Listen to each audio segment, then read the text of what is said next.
Hello students, कैसे हो आप सब। उम्मीद करता हूं आप और आपकी जो स्टडी है वो बहुत अच्छी चल रही है। आज की वीडियो में हम रियल नंबर्स के अंदर एक्सरसाइज 1.2 जो है उसके हम सभी क्वेश्चंस को डिस्कस करने वाले हैं। वीडियो को स्टार्ट करने से पहले ही बता दूं, अगर आपको लगता है कि आपको क्वेश्चन फर्स्ट का थर्ड पार्ट चाहिए या क्वेश्चन सेकंड का थर्ड पार्ट चाहिए या कोई भी और पार्ट चाहिए, आप वीडियो की डिस्क्रिप्शन बॉक्स में जाओ, वहाँ पर आपको सारे क्वेश्चन नंबर मिल जाएंगे। आप उसके सामने टाइम होगा, उसको हम टाइम स्टैम्प्स बोलते हैं, वहाँ पर जाके आप क्लिक करना, आप डायरेक्टली उस क्वेश्चन पर जंप कर जाओगे। ठीक है, तो इस एक्सरसाइज का जो बेसिक पार्ट्स और इस एक्सरसाइज का जो एग्जाम्पल्स थी वो मैं आपको लास्ट वीडियोस में डिस्कस करवा चुका हूँ। अगर मैं आपको ऊपर ऊपर से बताना चाहूँ तो इसमें हमने फंडामेंटल थ्योरम ऑफ अर्थमेटिक पढ़ी थी, ये एक फॉर्मूला पढ़ा था, ठीक है, HCF LCM के बारे में पढ़ा था, और ये कुछ मेरी तरफ से टिप्स एंड ट्रिक्स थी, ये सब कुछ मैंने, और ये बहुत इंपॉर्टेंट है, बहुत इंपॉर्टेंट है। जिन बच्चों ने बेसिक को वाली वीडियो देखी है उनको पता है इस टिप ने हमें एग्जाम्पल नंबर 4 और आज की वीडियो में भी हमारा जो आई थिंक 5th क्वेश्चन उसमें हमें काफ़ी हेल्प करेगी। इन सभी वीडियोस का लिंक आपको नीचे डिस्क्रिप्शन बॉक्स में एक प्लेलिस्ट मिल जाएगी, वहां पर जाके आप चेकआउट कर सकते हो। तो एक अच्छे मन से, एक पॉजिटिव मन से आज की वीडियो को शुरू करते हैं। तो हमारे फर्स्ट क्वेश्चन की बात करते हैं, बहुत इजी क्वेश्चन है। इसमें बेसिकली 5 डिफरेंट पार्ट्स हैं। Express each number as the product of its prime factors. तो प्राइम फैक्टर्स में हमें लिखना है, यही हमने थ्योरम में भी पढ़ा था, ठीक है। तो 140 है, तो 140 को कैसे करेंगे। तो सबसे पहले आपको पता पीछे 0 है, तो मैंने प्राइम नंबर्स के बारे में भी बताया हुआ, आपको लिस्ट बना के दी थी एक, आप चेकआउट कर सकते हो। इसकी बहुत जल्दी एक इसको याद करने की ट्रिक की वीडियो भी बनाऊंगा जल्दी, वो आपको जल्दी मिल जाएगी। तो ये सारे प्राइम नंबर के काफ़ी प्राइम नंबर्स मैंने लिखे हैं, इसको आप स्क्रीनशॉट ले सकते हो और इसको आप अपने पास रख सकते हो। तो सबसे पहले 2 से स्टार्ट होंगे, आपको पता पीछे 0 है, 2 से डिविजिबल हो जाएगा। 2 से डिवाइड करना बहुत ईजी है, 140 का हाफ कर दो 70 आ जाएगा। अब इसके बाद फिर से पीछे 0 है, तो 2 से डिवाइड करेंगे तो मतलब इसका हाफ करेंगे तो 35 आएगा। अब पीछे 5 है, ठीक है। वैसे देखा जाए तो 3 से हम इसको डिवाइड नहीं कर सकते, 3 का डिविजिबिलिटी रूल क्या कहता है, 3 और 5 8 है, 3 से डिविजिबल नहीं है। तो पीछे 5 है तो इसको मैं 5 से कर सकता हूँ, 5 7 35 और 7 खुद एक प्राइम नंबर है, तो हमारी प्राइम जो फैक्टराइजेशन है वो इसकी हो गई है। तो हमने 140 को कैसे लिखा है, 2 × 2 × 5 × 7। तो यानी कि 140 को मैंने लिखा है 2 की पावर 2 × 5 × 7। तो ये हमारा क्या है आंसर, जो परफेक्टली NCERT से मैच कर रहा है। अब देखो ये हमारा नेक्स्ट पार्ट है 156। तो पीछे 6 है, इसको आप 2 पे जो है वो डिवाइड कर सकते हो, ठीक है। अब आपको पता है कि जो 156 है, 2 7 14, तो 2 8 16, मतलब यहाँ पर 78 आएगा 2 से डिवाइड करेंगे तो। अब फिर से 2 से कर सकते हैं, तो 2 3 6, 2 9 इसको हाफ कर दो बस। अब पीछे 9 है, और 9 और 3 कितना होता है 12। 12 इज डिविजिबल बाई 3, क्योंकि हमारा डिविजिबिलिटी रूल जो है, ये मैं आपको इसलिए बता रहा हूँ, कई बार कुछ स्टेटमेंट बड़ी होती हैं तो वहाँ पर चेक करना मुश्किल हो जाता है। तो सारे को सम करेंगे तो वो मल्टीपल ऑफ 3 होना चाहिए, तो इसको 3 पर डिवाइड हम कर सकते हैं। 3 1 3, ऊपर से 9, 3 3 9, तो ये फुल डिवाइड हो गया, यहाँ पर 13 आएगा। अब 13 खुद एक प्राइम नंबर है, तो इस तरह से हमने इसकी प्राइम फैक्टराइजेशन जो है वो कर ली है। तो 156 को मैंने लिखा है 2 × 2 × 3 × 13। तो अगर इसको परफेक्टली मैच करना चाहते हो 2 की पावर 2 3 × 13, तो इस तरह से हमने इसको भी बहुत ईजिली सॉल्व कर लिया। अब देखो ये आपका थर्ड पार्ट है, ठीक है। तो 3825, अब देखो 2 से तो डिवाइड होने का इसका सवाल नहीं, पीछे 5 है। अब 3 से अगर करना चाहते हो, वैसे आप देखो पीछे 5 है ना, तो चुपचाप इसको 5 से कर दो। तो आपको पता है 5 7 35, यहाँ पर 3 आ गया, ऊपर से 2, 5 6 32, ऊपर से आ गया 5, 5 5 25, तो जहाँ पर 765 आ गया। अगर हम 5 से, पीछे फिर 5 है तो चुपचाप 5 से कर दो। 5 1 5 6, तो 5 5 25, 1 बच गया, 5 3 15, तो 153 आ गया। अब कई बार ऐसे जगह पर आके बच्चे फंस जाते हैं, उनको लगता है कि कैसे डिवाइड करेंगे। देखो 2 से तो होगा नहीं, अब इसका जोड़ एक बार ऐड करके देख लो, 1 और 5 6, 6 और 3 9, ये 3 से मल्टीपल हो सकता है, मतलब 3 का मल्टीपल है तो 3 से डिविजिबल हो जाएगा। तो 3 5 15, ऊपर से 3, 3 1 ज़ा 3, 51 आ गया अगर 3 से डिवाइड करेंगे। 51 है तो 5 और 1 6, ये भी 3 से डिवाइड हो जाएगा। तो 3 1 ज़ा 3, 3 7 ज़ा 21, तो यहाँ पर 17 आ गया। 17 खुद एक प्राइम नंबर है, तो इस तरह से हमने इसकी प्राइम फैक्टराइजेशन जो है कर लिया। अब मैं आपको लिख के दिखा देता हूँ। वैसे हम हमेशा इस तरह से लिखते हैं, चलो 5 × 5 × 3 × 3 × 17। अगर आप इसको कुछ ऑर्डर में लिखना चाहते हो तो लिख सकते हो, जैसे 3 की पावर 2, 5 की पावर 2 × 17। अब ये जो हमारा आंसर है ये परफेक्टली एनसीईआरटी से मैच कर रहा है। अब देखो उसी क्वेश्चन का फोर्थ पार्ट है 5005। तो इस तरह के नंबर्स को ध्यान से डिवाइड करा करो, कई बार बच्चे जीरो वगैरह में गलती कर देते हैं। तो पीछे 5 है तो चुपचाप इसको हम 5 से करेंगे, ज़्यादा कुछ चेक करने की जरूरत नहीं है। तो इसको मैं आपको डिवाइड करके दिखा देता हूँ। तो 5 1 ज़ा 5, ऊपर से 0 आया, 5 0 0, इसको ऐसे कर लिया करो। ऊपर से 0 आया, 5 0 0, ऊपर से 5 आया, 5 1 ज़ा 5, तो इसको ऐसे कर लिया करो, फिर आपसे कभी भी मिस्टेक नहीं होगी, ठीक है। अब पीछे 1 है तो 5 का तो सवाल नहीं है, 2 का भी सवाल नहीं है। अब 1 और 1 2 है, 3 पर भी ये डिवाइड जो है वो नहीं हो रहा। अगर 3 पे भी डिवाइड नहीं हो रहा तो वैसे इसको आप 7 का जो डिविजिबिलिटी रूल है उससे आप चेकआउट कर सकते हो। हमारा जो 7 का डिविजिबिलिटी रूल है वो क्या कहता है कि पीछे वाले नंबर का डबल कर दो, इसका डबल करना 1 का 2, उसको बाकी नंबर में से माइनस कर दो, तो 98 आ गया। तो ये 7 पर डिविजिबल है 98, आप चेक कर लेना। तो मतलब 1001 जो है वो 7 पर डिविजिबल हो जाएगा। 7 1 ज़ा 7, 3 बच गया ऊपर से 0, 7 4 ज़ा 28, 2 7 3 ज़ा 21, देखा हो गया ना। तो इस तरह से आपको वो जो रूल्स हैं वो आपको हेल्प कर सकते हैं। तो 2 से नहीं होगा, 3 से, 3 और 4 7 8 नहीं होगा, 5 से भी नहीं होगा, 7 से नहीं होगा, 7 2 ज़ा 14, 3 बच जाएगा। उसके बाद 7 के बाद कौन आता है, 7 के बाद आया हमारा 11, तो 11 पे शायद हो जाएगा ये डिवाइड, यस तो हो गया। तो यहाँ पर 13 खुद एक प्राइम नंबर है, तो हमने इसकी प्राइम फैक्टराइजेशन जो है वो कर ली, बहुत अच्छी है। 5 × 7 × 11 × 13, ध्यान से देखो सभी एक एक पावर में ही है। तो इस तरह से हमने इस क्वेश्चन को बहुत ईजिली सॉल्व कर लिया। देखो बहुत ईजी, कईयों के लिए बहुत ईजी होंगे, कईयों के लिए मुश्किल भी हो सकते हैं, बट कुछ भी हो कभी भी ओवर कॉन्फिडेंट नहीं होना, हर एक क्वेश्चन को अपने अच्छे से प्रैक्टिस करना। अब देखो ये उसी क्वेश्चन का लास्ट पार्ट है 7429। अब इसमें कुछ बच्चों को दिक्कत हो सकती है, तो देखो कैसे करेंगे। आपको पता है सबसे पहला जो हमारा प्राइम फैक्टर है वो कौन सा है, मैं आपको दिखा देता हूँ, ये आपके सामने रख देता हूँ, ठीक है। ये आपकी लिस्ट आपके सामने 2, ये 2 पर डिविजिबल नहीं होगा कि पीछे 9 है, 3 9 और 2 11। देखो आपका टाइम बहुत मतलब कि सेव होगा। अगर आपको पहले करके देखोगे 3 से, फिर वो टाइम वेस्ट होगा। तो 9 और 2 11, 11 और 4 11 और 4 15, 15 और 7 22, 22 3 पर डिविजिबल नहीं है, 5 तो बिल्कुल भी नहीं हो सकता। तो इसके बाद हमें 7 चेक करना है। तो जब ज़्यादा बड़े नंबर्स हो तो मैं आपको यही सजेस्ट करूँगा कि आप उसको डिवाइड करके ही देख लो, क्योंकि डिविजिबिलिटी रूल 7 का इतना ज़्यादा अच्छा नहीं है। 7 1 ज़ा 7, ऊपर से 4 आया 0, 7 6 ज़ा 42, 9 बच गया तो नहीं डिवाइड होगा, मतलब 7 मतलब 2 बच जाएगा।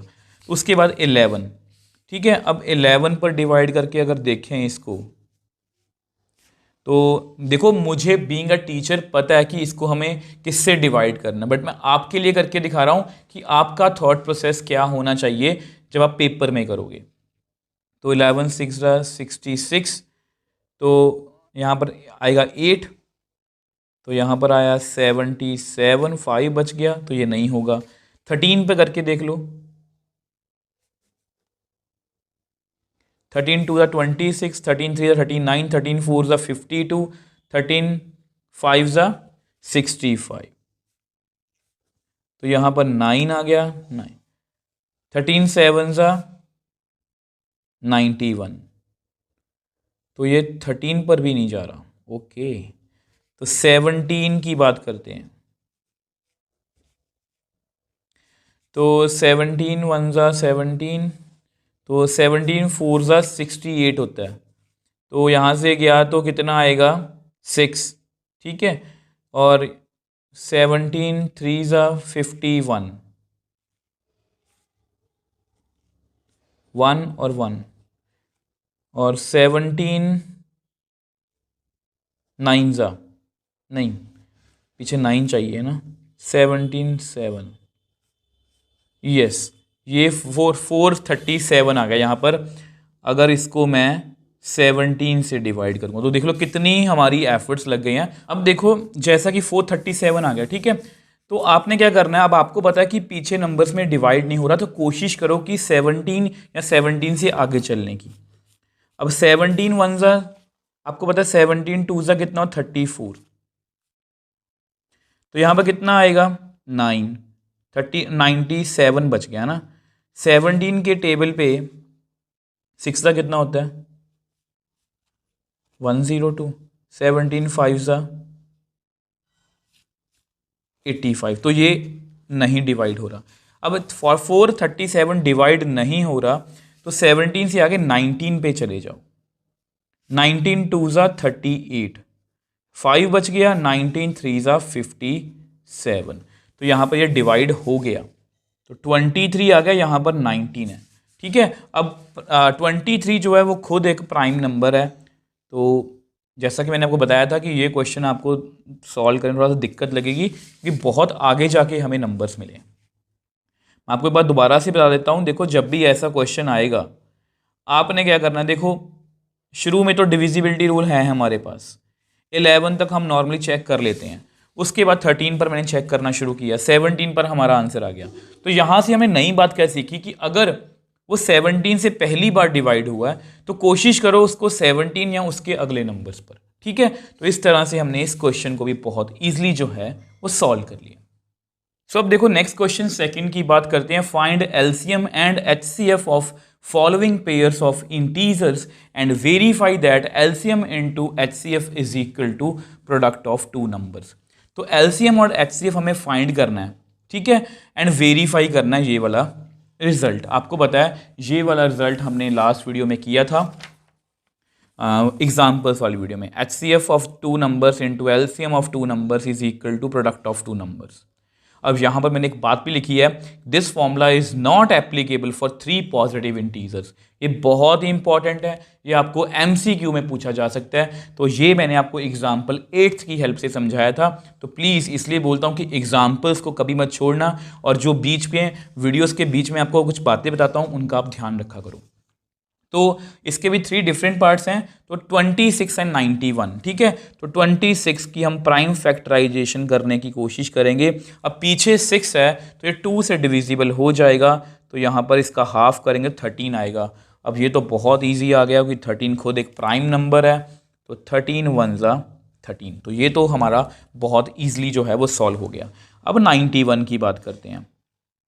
अब 91 पीछे 1 है तो 2 से डिविजिबल नहीं है। अब 9 और 1 10, तो ये 3 से भी डिविजिबल नहीं है, आपको पता है इनको आप टोटल कर सकते हैं।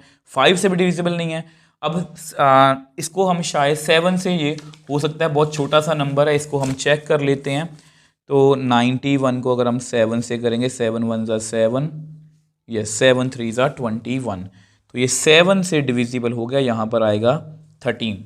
मैं फिर से बोल रहा हूँ, बीइंग अ टीचर मुझे सब कुछ पता है, डायरेक्टली मुझे आंसर्स भी पता हैं, बट मैं आपको करके दिखा रहा हूँ।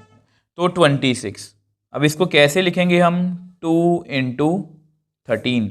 91 को कैसे लिखेंगे हम, 7 इंटू 13।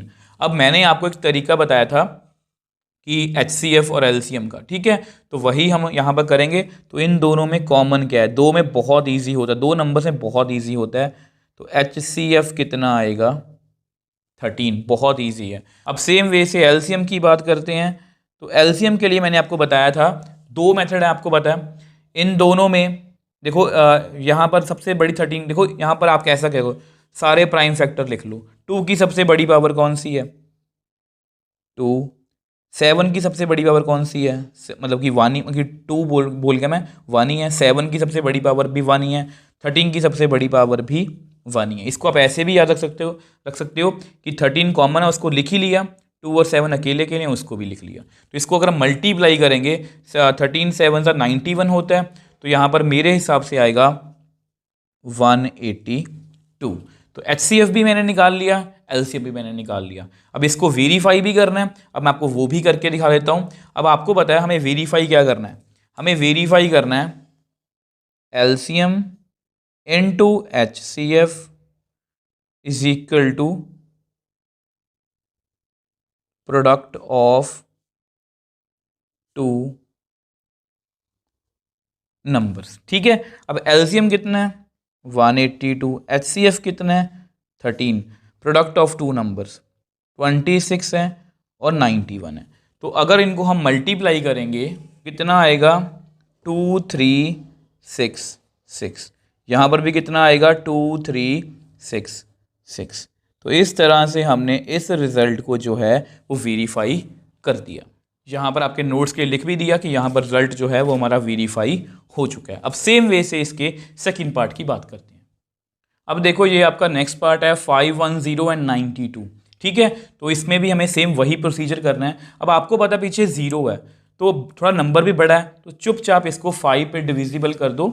510 क्योंकि पीछे 0 है, 5 1 ज़ा 5, ऊपर से 1 आया, यहाँ पर 0 लिखना है प्लीज़, क्योंकि 500 होता है, यहाँ 1 आ गया, ऊपर से 0 आया, 5 2 ज़ा 10। प्लीज़ इस बात का ध्यान रखना, कुछ बच्चे इसका आंसर 12 लिख के आते हैं, तो गलती बताने का रीज़न ये रहता है कि आप वो गलती दोहराओ मत। अगर मैं आपको पहले ही टोक दूंगा तो बहुत कम चांसेस है कि आपसे वो गलती होगी। तो मैंने आपको क्या बताया कि यहाँ पर देखो कुछ बच्चे क्या करते हैं 5 1 ज़ा 5, 5 2 ज़ा 10 को 12 लिखते हैं, तो यहाँ पर ये मिस्टेक आपने नहीं करनी। अब पीछे 2 है तो इसको मैं 2 से डिवाइड कर देता हूँ। तो आपको पता है 102 का हाफ करेंगे तो कितना लिखूँगा मैं 51। तो हाफ करना बहुत ईजी रहता है। अब देखो 2 से डिविजिबल नहीं होगा ये, 3 से 5 और 1 6 है, तो 3 से डिविजिबल ये हो जाएगा। तो 3 1 ज़ा 3, 3 7 ज़ा 21, तो ये 3 से डिविजिबल हो जाएगा। तो यहाँ पर मेरे पास कितना आएगा 17। अब ये 17 है और 17 खुद एक प्राइम नंबर है, तो 17 1 ज़ा 17। अब सेम वे से 92 को भी कर लेते हैं। अब देखो 92 पीछे 2 है तो इसका हाफ मैं कर देता हूँ, 2 से डिविजिबल हो जाएगा, तो इसका हाफ होगा 2 4 ज़ा 8, 46। ठीक है, अब सेम वे से फिर से इसका हाफ कर देता हूँ, पीछे 6 है क्योंकि, तो इसका हाफ होगा 23। और ये तो बहुत इजी आ गया क्योंकि 23 एक प्राइम नंबर है। तो इस तरह से हमने इसकी भी जो प्राइम फैक्टराइजेशन है वो कर ली है। अब जस्ट इसके मतलब कि प्राइम फैक्टर्स लिखने हैं, तो इसको मैंने लिखा है, पहले 2 लिख लेते हैं, फिर 3, फिर 5, फिर 17। अब 92 को भी 2 इंटू 2 इंटू 23। अब आपको पता है कि कैसे करेंगे HCF, तो ये तो बहुत इजी है, जो भी कॉमन है। तो कॉमन 2 है और कुछ कॉमन नहीं है ना, तो HCF कितना आ गया इसका 2। अब LCM की बात करते हैं। अब LCM फिर से वही जो कॉमन है उसको तो लिख ही लो यार। ठीक है, यहाँ इसको मैं रेड में ही कर देता हूँ, इसको मैं रेड में ही कर देता हूँ, ये कॉमन है। ठीक है, उसके बाद जो बाकी नंबर्स रह गए, वैसे 3 रह गया, 5 रह गया, 17 रह गया, 2 रह गया, 23 रह गया। तो अगर इसको मल्टीप्लाई करेंगे तो कितना आंसर आएगा 23460। तो काफ़ी बड़ा नंबर है। तो ये हमारा LCM है, ये हमारा HCF है। अब इसको जो है वो हमने वेरीफाई करना, उसको मैं आपको नेक्स्ट पेज पे करके दिखा देता हूं। अब देखो आपको पता है हमें रिजल्ट को वेरीफाई करना है, तो ये आपका फॉर्मूला है। अब LCM कितना आया था 23460, HCF कितना था 2, और दो नंबर से 510 इंटू 92। इसको मल्टीप्लाई करोगे तो कितना आएगा 46920। इसको मल्टीप्लाई करोगे कितना आएगा 46920। तो इस तरह से हमने इस रिजल्ट को भी जो है वो वेरीफाई कर लिया। देखो ये वेरिफिकेशन वाला जो पार्ट है ये आपको तभी करना अगर आपको पेपर में बोला गया, यहाँ पर बोला गया था इसलिए आपको वेरीफाई करके दिखा रहा हूँ। अब सेम वे से इसके थर्ड पार्ट की बात करते हैं। अब देखो ये आपका थर्ड पार्ट है, तो 336 एंड 54। तो सबसे पहले प्राइम फैक्टराइजेशन करेंगे, बहुत इजी क्वेश्चन है ये। ठीक है, तो पीछे 6 है तो इसको मैं 2 से डिवाइड कर सकता हूँ। अब आपको 2 से मैं डिवाइड करके दिखा देता हूँ, 336। ठीक है, तो 2 1 ज़ा 2, 2 6 ज़ा 12, 2 8 ज़ा 16, तो 168 आ गया अगर मैं इसको 2 से डिवाइड करूंगा। अब फिर से 2 से करना है क्योंकि पीछे 8 है, तो यहाँ पर देखो 168 है ना, जो 2 8 ज़ा 16, मतलब 84 इसका हाफ है। आप हमेशा हाफ किया करो, तो 84। अब 84 का अगेन मैं हाफ कर सकता हूँ तो कितना आएगा 42। अब अगेन 42 का मैं हाफ कर सकता हूँ, वो कितना आएगा, हाफ से मेरा मतलब मैं 2 से डिवाइड कर सकता हूँ। 21 आ गया। अब 21 मुझे पता है 2 पर तो जाएगा नहीं, बट हाँ ये 3 के टेबल पे जा सकता है, तो 3 7 ज़ा 21। अब 7 खुद एक प्राइम नंबर है, तो इसको हम कर देते हैं, तो 7 1 ज़ा 7। तो इस तरह से हमने ये कर लिया। अब सेम वे से 54 को भी कर लेते हैं, तो 54 देखते हैं किस तरह से करेंगे। अब पीछे 4 है तो 2 से डिवाइड कर सकते हैं, तो इसका हाफ करेंगे तो 27 आएगा। अब आपको पता है पीछे 7 है तो 2 से डिवाइड तो होगा नहीं, बट मुझे पता कि ये 3 के टेबल पे जाता है, तो 3 9 ज़ा 27। अब सेम वे से आपको पता है 3 3 ज़ा 9। अब लास्ट रह गया, उसको भी कंप्लीट कर लेते हैं, तो 3 1 ज़ा 3। तो दोनों की मैंने प्राइम फैक्टराइजेशन जो है वो कर ली है, तो मैं आपको लिख के दिखा देता हूँ। देखो 336 को मैंने क्या लिखा है, 2 इंटू 2 इंटू 2 इंटू कितनी बार आया 4 टाइम्स, इंटू 3 इंटू 7। अब 54 को मैंने क्या लिखा है, 2 इंटू 3 इंटू 3 इंटू 3। अब कॉमन पोर्शन देखना है हमें HCF के लिए, आपको पता है। अब ये रेड वाले जो भी हैं ये कॉमन है, और 3 ये वाला और ये वाला कॉमन है, और इसमें कुछ भी कॉमन नहीं है। 3 यहाँ पर नहीं है, 2 यहाँ पर नहीं है, कुछ कॉमन नहीं है, तो हमारा HCF हमें क्लियर है। HCF कितना आ गया, 2 और 3 कॉमन है, दोनों को मल्टीप्लाई किया तो 6 आ गया। अब यहाँ पर LCM की बात करते हैं। अब LCM के लिए हमेशा की तरह पहले 6 लिख लिया करो, ठीक है। 6 को ऐसा करते रेड में ही लिख देता हूँ मैं आपको कि ये LCM वाला पार्ट है, सॉरी HCF वाला पार्ट है, ठीक है। अब उसके बाद मैंने वो क्या सिखाया था कि जो भी नंबर्स बाकी रह गए, जैसे 2 2 2 3 टाइम्स 2 रह गया, ठीक है, 3 3 इंटू 7। अब वैसे मैं आपको पहले भी बता चुका हूं कि ये वाला जो मतलब कि मेथड है इस तरह से लिखने का, ये 3 नंबर्स में काम नहीं करता, वहां पर हमें कॉमन फिर से देखना पड़ता है। इसको आप ऐसे भी याद रख सकते हो। देखो 2, देखो इसमें 2 आ रहा है, 2 आया, इसमें 3 आया और 7 आया। अब 2 की सबसे बड़ी पावर कितनी है, 1 2 3 4, तो 2 की पावर 4। अब 3 की सबसे बड़ी पावर कितनी है, 3 की पावर 3, और 7 तो एक बार ही आया, तो ये इसका एलसीएम है। आप इस तरह से भी याद रख सकते हो, आप इसको इस तरह से भी याद रख सकते हो। अगर इसको मल्टीप्लाई करूंगा तो कितना आएगा, मेरे पास आएगा 3024। HCF भी हमारा हो गया, LCM भी हमारा हो गया। अब हमें क्या करना है, अब हमें इसको मतलब वेरीफाई करना है, तो फॉर्मूला मैं लिख देता हूँ, LCM into HCF is equal to product of 2 numbers. तो LCM कितना है 3024, HCF 6 है, 2 नंबर्स 336 इंटू 54।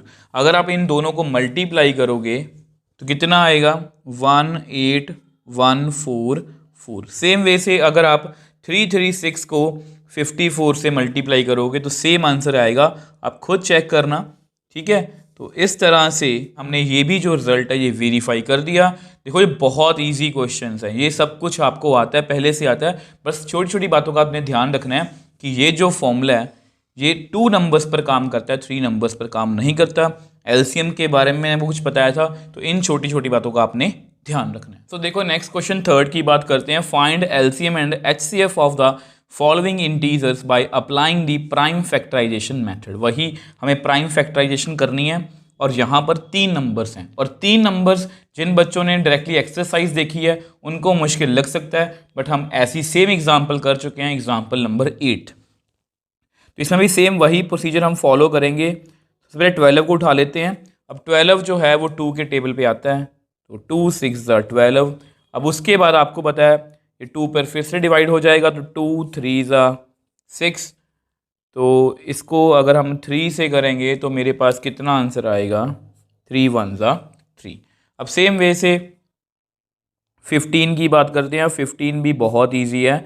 अब आपको पता है पीछे 5 है, बस चुपचाप इसको 5 से डिवाइड कर दो। 5 3 ज़ा 15, 3 को 3 1 ज़ा 3। अब सेम वे से 21 की बात करते हैं। फैक्टराइजेशन बहुत ईजी है इसकी। तो 2 पर तो डिवाइड होगा नहीं, अब मुझे पता है कि 3 के टेबल पर मतलब कि 21 आता है। 3 7 ज़ा 21, 7 एक प्राइम नंबर है, तो इस तरह से हमने इसकी प्राइम फैक्टराइजेशन जो है वो कर ली है। अब इसके बाद हमेशा की तरह इसको हम ऐसे लिखेंगे 2 इंटू 2 इंटू 3। अब 15 को कैसे लिखेंगे? 3 इंटू 5। अब 21 को कैसे लिखेंगे? 3 इंटू 7। अब आपको पता है हमें HCF निकालना है, और HCF का एक ही फंडा है कि जो तीनों में कॉमन है।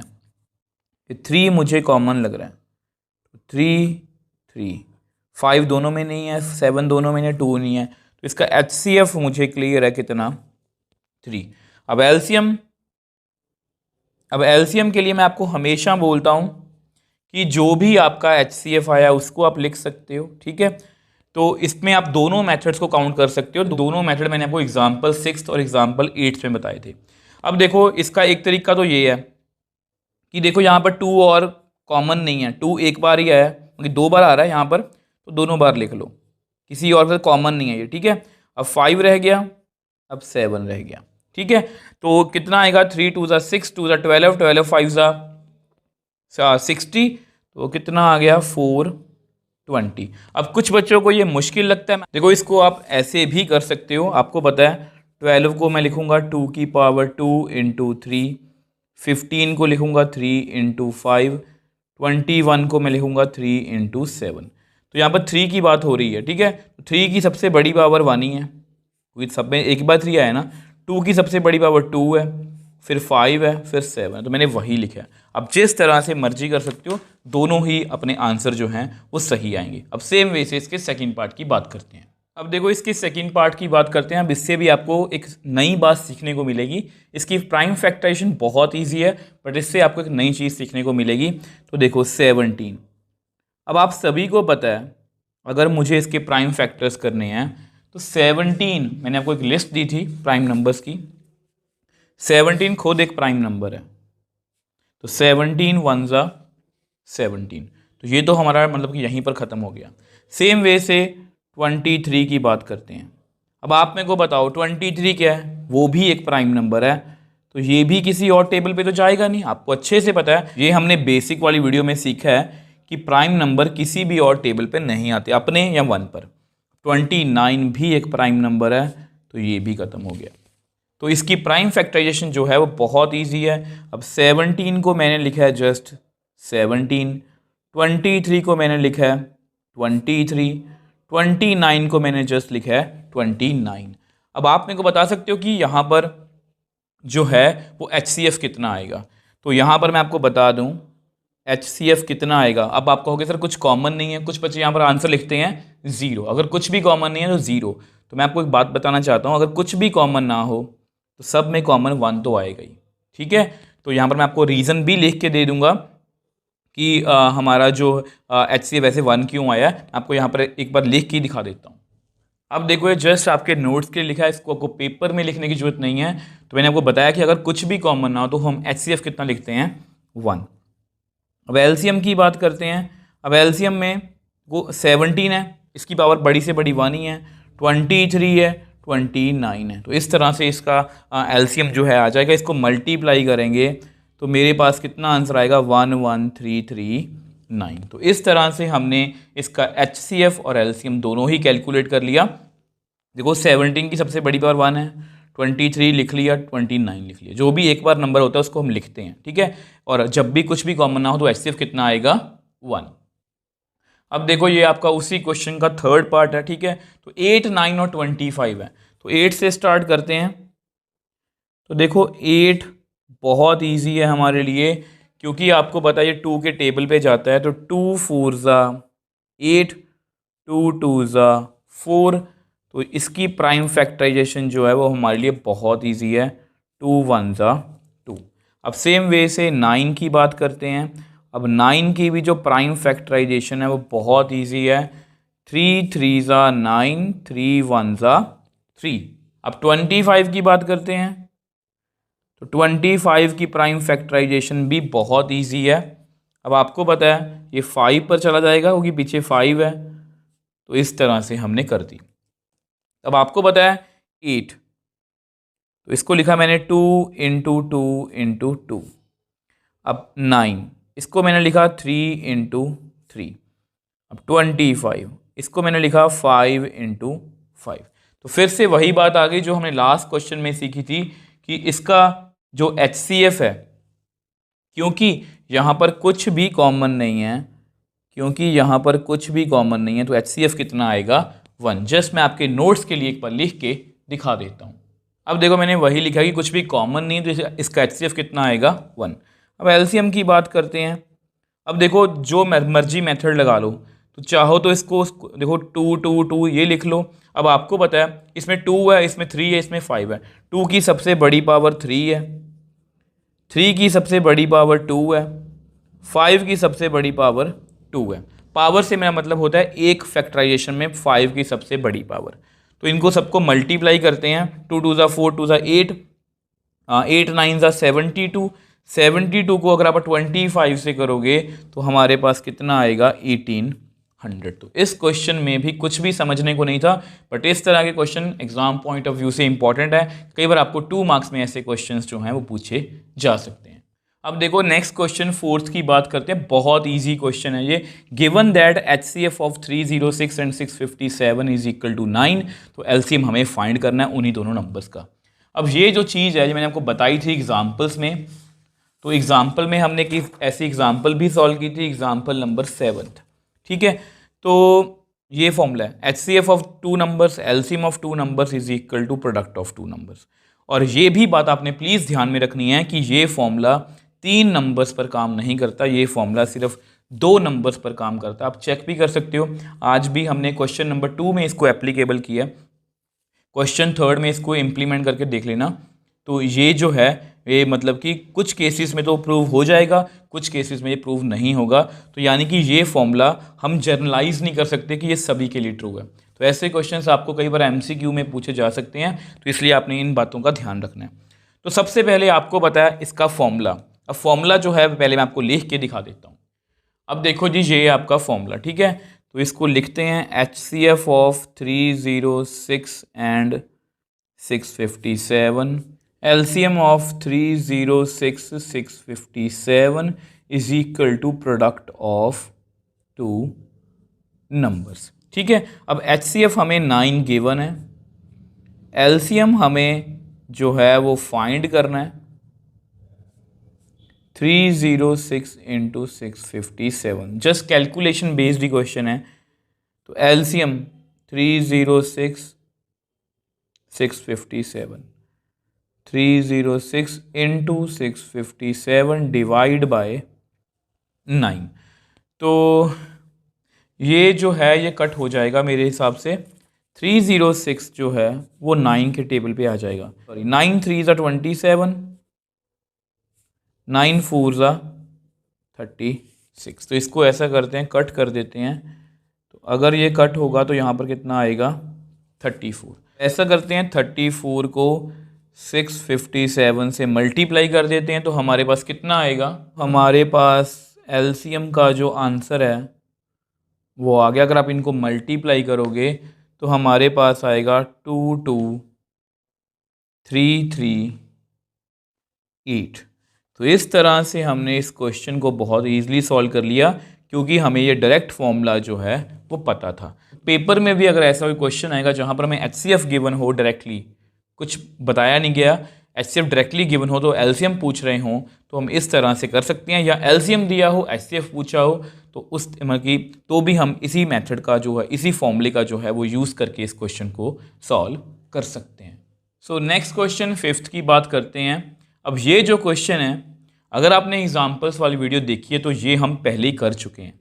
Check whether 6 raise to power n can end with digit 0 for any natural number n। कौन सी एग्जाम्पल थी, एग्जाम्पल नंबर 5th। तो सेम वैसा ही क्वेश्चन है। इस तरह के क्वेश्चंस कई बार आपको पेपर में पूछे जा सकते हैं, क्योंकि ये थोड़े से मतलब वो बोलते हैं थ्योरेटिकल क्वेश्चंस होते हैं। मतलब इनका अगर आप बेसिक क्लियर नहीं होगा तो ये क्वेश्चंस जो है आप इसको क्रैम नहीं कर सकते। इनमें कैलकुलेशन पार्ट तो होता ही नहीं है, थ्योरेटिकल क्वेश्चंस होते हैं ये। पहले क्वेश्चन समझा देता हूँ। देखो 6 की पावर n है, ठीक है, और n नेचुरल नंबर है, मतलब अगर मैं 6 को जो है 1 पावर ले लूँ तो 6 का आंसर 6 आएगा। 6 की पावर 2 ले लूँ तो 36 आएगा। 6 की पावर 3 ले लूँ तो 216 आएगा। 6 की पावर 4 ले लूँ 1296 आएगा। मतलब यहाँ पर हमारा एंड जो है वो हमेशा 6 पर हो रहा है। ये वैसे भी 6 नंबर की खासियत है, उसको जितनी बार मर्जी मल्टीप्लाई कर लो, आपका आंसर हमेशा एंड जो होगा वो 6 पर ही होगा, मतलब 0 पर तो कभी नहीं होगा।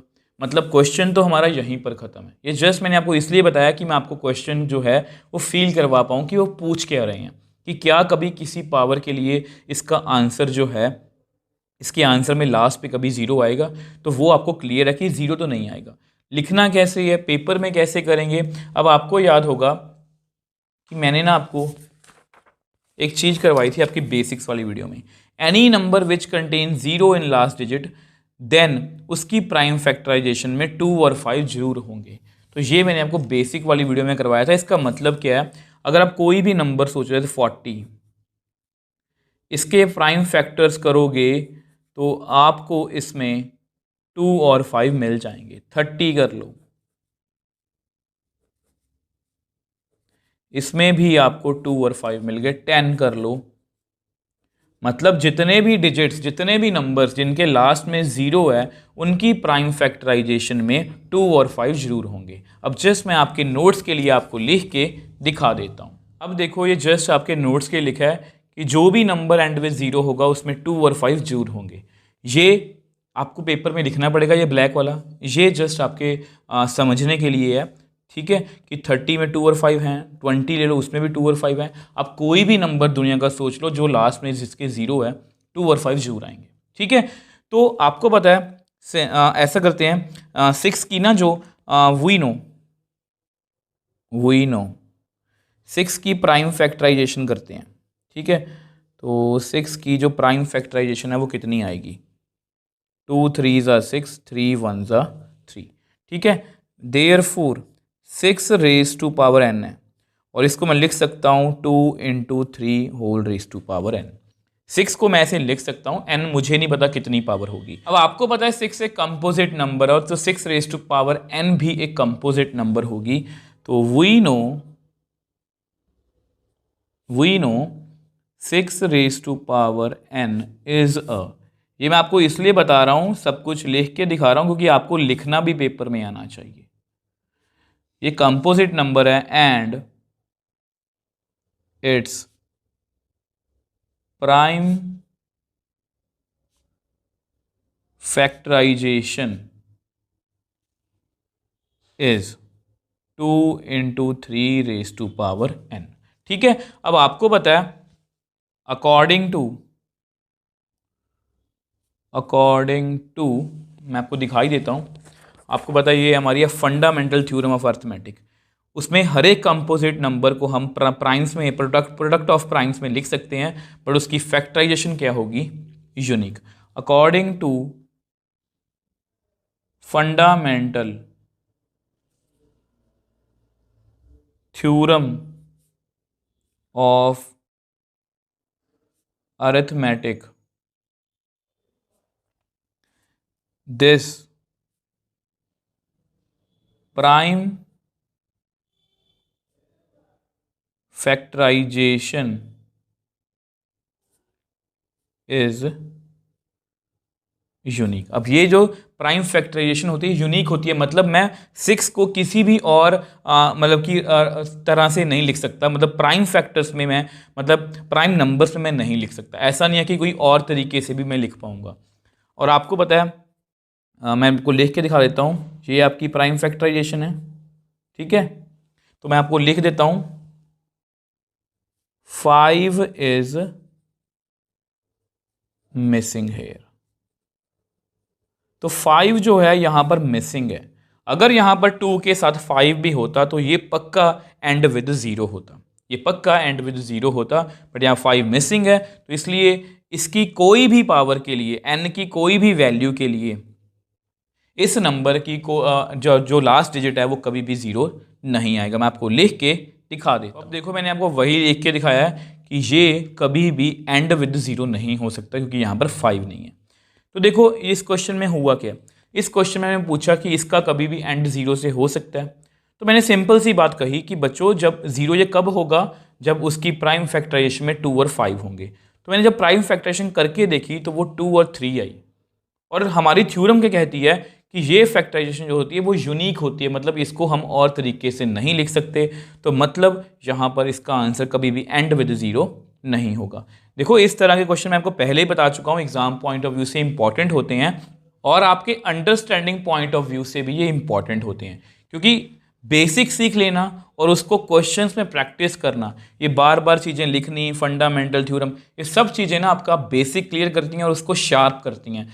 जितना आप शार्प होते जाओगे मैथ्स में उतना ही मतलब कि आपको आगे जाके कम प्रॉब्लम्स आएंगी। नहीं तो बच्चे क्या करते हैं, थोड़ा सा भी क्वेश्चन घुमा फिरा के आ गया तो वहीं पर मतलब कि टाइम टाइम फिश की क्वेश्चन सॉल्व नहीं होगा कि बाहर से क्वेश्चन आ गया। तो अगर आप इस तरह से चलोगे जिस तरह से आपको मैं करवा रहा हूँ, आपको मैथ्स में कोई भी दिक्कत नहीं आएगी। सो नेक्स्ट क्वेश्चन 6 की बात करते हैं। Explain why 7 into 11 into 13 plus 13 and 7 into 6 into 5 into 4 into 3 into 2 into 1 plus 5 are composite numbers. तो फिर से वैसा ही क्वेश्चन, थ्योरेटिकल क्वेश्चन है। थ्योरेटिकल से मेरा मतलब है कि इन क्वेश्चंस के लिए आपका बेसिक क्लियर होना चाहिए।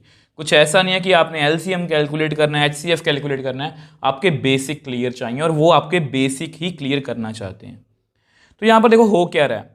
अब देखो सबसे पहले देखो प्राइम नंबर्स होते क्या है, मैंने आपको चैप्टर की स्टार्टिंग में मतलब एक्सरसाइज 1.2 के बेसिक में बताया था कि जो नंबर जिनके सिर्फ दो ही फैक्टर हों, जैसे 1 और 2 हैं, 1 और नंबर मतलब 1 और नंबर इटसेल्फ, तो उनको हम क्या बोलते हैं, प्राइम नंबर्स। कंपोजिट नंबर्स कौन सी होती हैं, जिनके दो से ज़्यादा फैक्टर्स होते हैं। तो ये दोनों बातें आपको अच्छे से क्लियर होनी चाहिए। यहाँ पर मैंने आपको ये भी बताया था कि 1 प्राइम भी नहीं है, कंपोजिट भी नहीं है, क्योंकि 1 का सिर्फ एक ही फैक्टर होता है। तो हमें ये दिखाना है कि ये कंपोजिट नंबर्स हैं।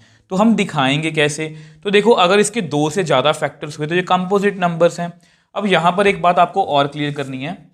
कुछ बच्चों को जैसे आप मेरे को बताओ कि 6 इंटू 9 कितना होता है, 54, ठीक है। तो क्या मैं यहाँ से 3 को कॉमन ले सकता हूँ? कुछ बच्चे ना ऐसे करते हैं, मैं आपको इसलिए बता रहा हूँ क्योंकि कुछ बच्चे गलती करते हैं। 3 2 ज़ा 6, 3 3 ज़ा 9।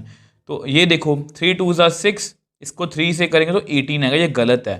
तो इसको मैं ऐसे कॉमन नहीं ले सकता। मैं आपको इसलिए बता रहा हूँ कि यहाँ पर मल्टीप्लाई में है।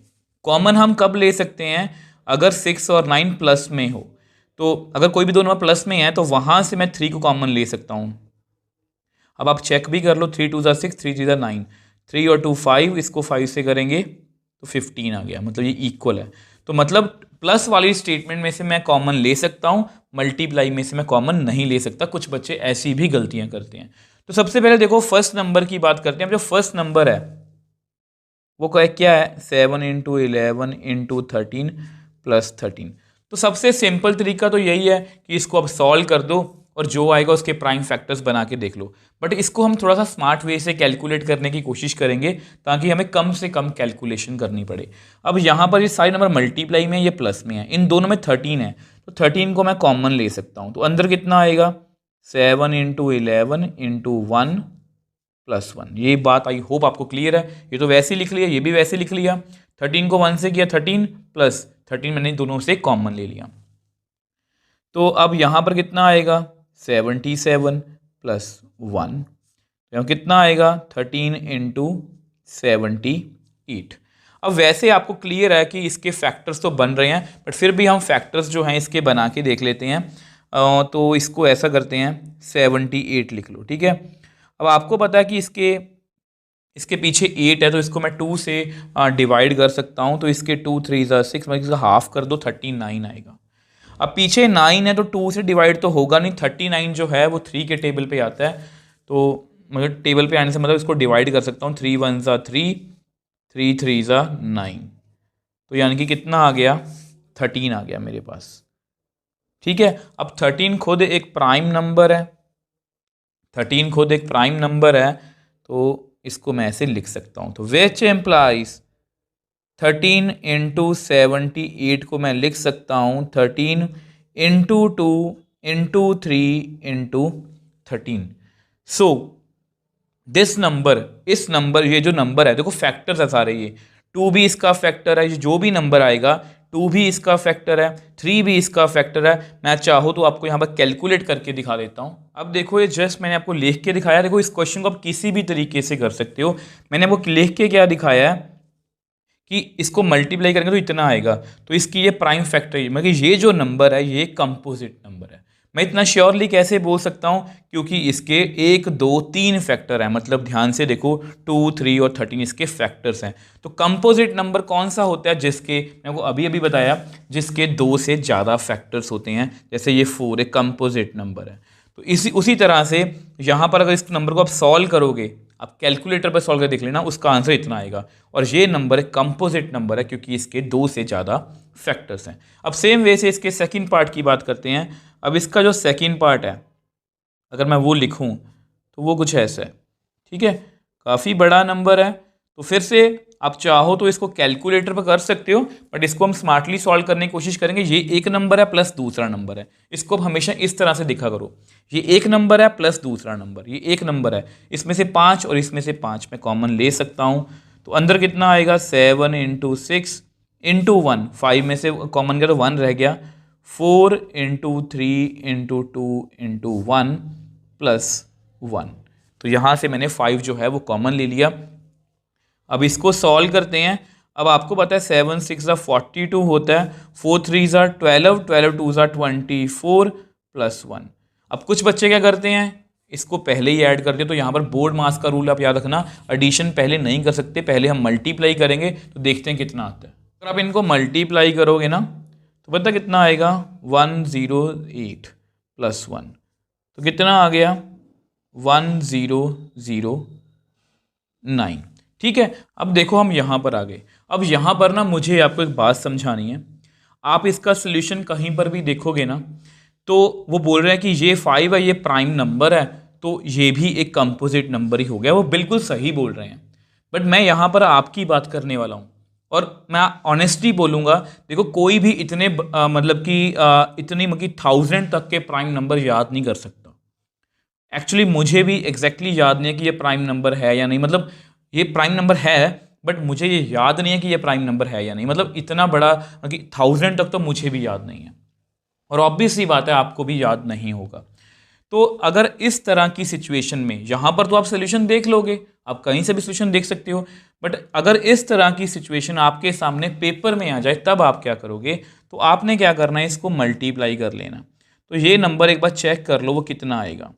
तो ये बेसिकली ये जो नंबर है ना, ये कितना आया 5045। तो ये एक नंबर है। तो हमें इसको कंपोजिट चेक करना है ना। मैं उस तरह से नहीं करवा रहा कि इसको बस क्रैम कर लो ये प्राइम नंबर है, मैं उस तरह से नहीं करवा रहा, क्योंकि आप इस सिचुएशन में कहीं पर भी फंस सकते हो। ये नंबर बहुत छोटा था, ठीक है। तो अगर 100 तक होता, जैसे मैंने आपको प्राइम नंबर्स लिख के दिए हुए हैं कि ये इतने प्राइम नंबर्स आप 100 तक चाहे याद कर लो, हो भी जाएंगे, लॉजिकल भी है। इससे ज़्यादा मतलब बहुत मुश्किल हो जाता है। तो मैं इसको ऐसे नहीं करूँगा। तो मैं क्या करूँगा, आपको पता है कंपोजिट नंबर्स कौन से होते हैं, जिसके 2 से ज़्यादा फैक्टर्स होते हैं। 5045 के अगर मैं फैक्टर्स लिखूँ तो देखो कौन कौन से आएंगे। तो ये जो बात मैंने लिखी है ये आप पेपर में लिख सकते हो, बड़े ही आराम से लिख सकते हो। 1 इसका फैक्टर होगा, ये नंबर खुद भी इसका फैक्टर होगा, और यहाँ पर 5 लिखा गया है मतलब 5 भी इसका फैक्टर है। 1009 चाहे प्राइम हो चाहे ना हो, ये इसका फैक्टर तो है ना। मतलब ये सारे जो हैं, मतलब अगर ये कंपोजिट है तो फिर तो ये ब्रेक हो ही जाएगा, और अगर ये प्राइम है तो फिर ये ब्रेक नहीं होगा। मतलब इसके कहने का मेरा मतलब यही है कि इसके 2 से ज़्यादा फैक्टर्स हैं। तो यहाँ पर मैं लिख देता हूँ since 5045 has more than 2 factors, therefore it is a composite number. I hope इसको आप समझ पाए हो। देखो इस क्वेश्चन को भी, इस पार्ट को भी आप ऐसे कर सकते हो, इसको भी ऐसे कर सकते हो। 13 है, अब 78 इसका प्राइम हो चाहे ना हो, मुझे पता कि ये कंपोजिट है, 78 एक कंपोजिट नंबर है। अब इसके फैक्टर्स कितने आने थे, ये नंबर कौन सा है 1014, 1 भी आएगा, 1014 भी आएगा, 13 भी दिख रहा है, 78 भी। तो इस तरह से हम कंपोजिट नंबर ढूंढ सकते हैं। आई होप ये एक्सप्लेनेशन आपको अच्छे से समझ में आई है। मैंने कुछ भी आपको क्रैमिंग वाली बात नहीं कही कि ये प्राइम नंबर है जी, ये याद कर लो। हमें नहीं याद करना, इतने बड़े बड़े प्राइम नंबर हम नहीं याद कर सकते, बट हम इसको लॉजिकल तरीके से समझ सकते हैं। आई होप इसको आप समझ पाए हो। अब देखो इस एक्सरसाइज के लास्ट क्वेश्चन की बात करते हैं, काफ़ी अच्छा क्वेश्चन है। तो there is circular path around a sports field, एक कोई सर्कुलर पाथ बना हुआ है। Sonia takes 18 minutes to drive 1 round of the field while Ravi takes 12 minutes for the same. Suppose they both start at the same point at the same time and go in the same direction. After how many minutes will they meet again at the starting point? तो ये आपका question है। कुछ बच्चों को तो question समझ में आ गया होगा, कुछ बच्चों को मैं समझा देता हूँ। तो ये एक सर्कुलर फील्ड है, ठीक है। अब मान लो इसी डायरेक्शन में सोनिया जा रही है, इसी डायरेक्शन में रवि जा रहा है। अब सोनिया को ये पूरा राउंड लगाने में 18 मिनट्स लगते हैं। अब रवि को यही राउंड लगाने में 12 मिनट्स लगते हैं, ठीक है। तो वो पूछ रहे हैं कि अगर वो एक ही टाइम पर एक ही पॉइंट से एक ही डायरेक्शन में स्टार्ट करें, मान लो वो ऐसा भागना स्टार्ट करते हैं, तो वो दोबारा इसी स्टार्टिंग पॉइंट पर कब इकट्ठे होंगे। आई होप ये क्वेश्चन आप समझ पाए हो, ठीक है। इस क्वेश्चन को आप कंपेयर कर सकते हो लास्ट एक्सरसाइज की एग्जांपल नंबर 4 जो बर्फी वाली एग्जांपल थी, और आपका एक्सरसाइज 1.1 का थर्ड क्वेश्चन। वहाँ पर हमने इस क्वेश्चन, उन दोनों क्वेश्चंस को HCF से किया था, क्योंकि मैंने आपको बेसिक वाली वीडियो में ही समझा दिया था कि जब भी हमें दो चीज़ों को किसी लार्जेस्ट नंबर से इक्वल पार्ट में डिवाइड करना हो तो वो हमें बोलता है कि वो हाईएस्ट कॉमन फैक्टर की बात कर रहा है, मतलब वहाँ पर HCF की बात हो रही है। अब यहाँ पर ना सब आपको बता दें कि इसका LCM करना है, क्यों करना है मैं आपको वो बताने की कोशिश कर रहा हूँ। मान लो मैंने किसी बच्चे से वैसे ही पूछ लिया कि यार वो ना दोबारा कब मीट करेंगे। तो एक बच्चे ने बोला कि सर मान लो इसने 18 मिनट्स में एक राउंड निकाला, ठीक है, 18 मिनट हो गए इसको। अब दूसरा राउंड निकाला उसने, 18 और कर दिए 36, ठीक है। अब रवि ने एक राउंड 12 मिनट्स में निकाल दिया, फिर राउंड निकाला, फिर राउंड निकाला, 36 ये हो गया। तो मतलब वो 36 मिनट बाद सेम यहीं पर खड़े होंगे।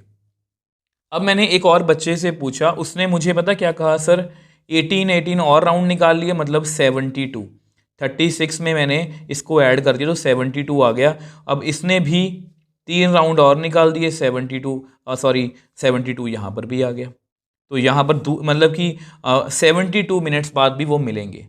अब ऐसे ही करते अगर हम इसमें 36 और ऐड करेंगे तो 108, इसमें भी 36 ऐड करेंगे 108। तो हर एक मतलब कि इस तरह से 36 पर भी वो मीट करेंगे, 72 पर भी वो मीट करेंगे, 108 पर भी वो मीट करेंगे।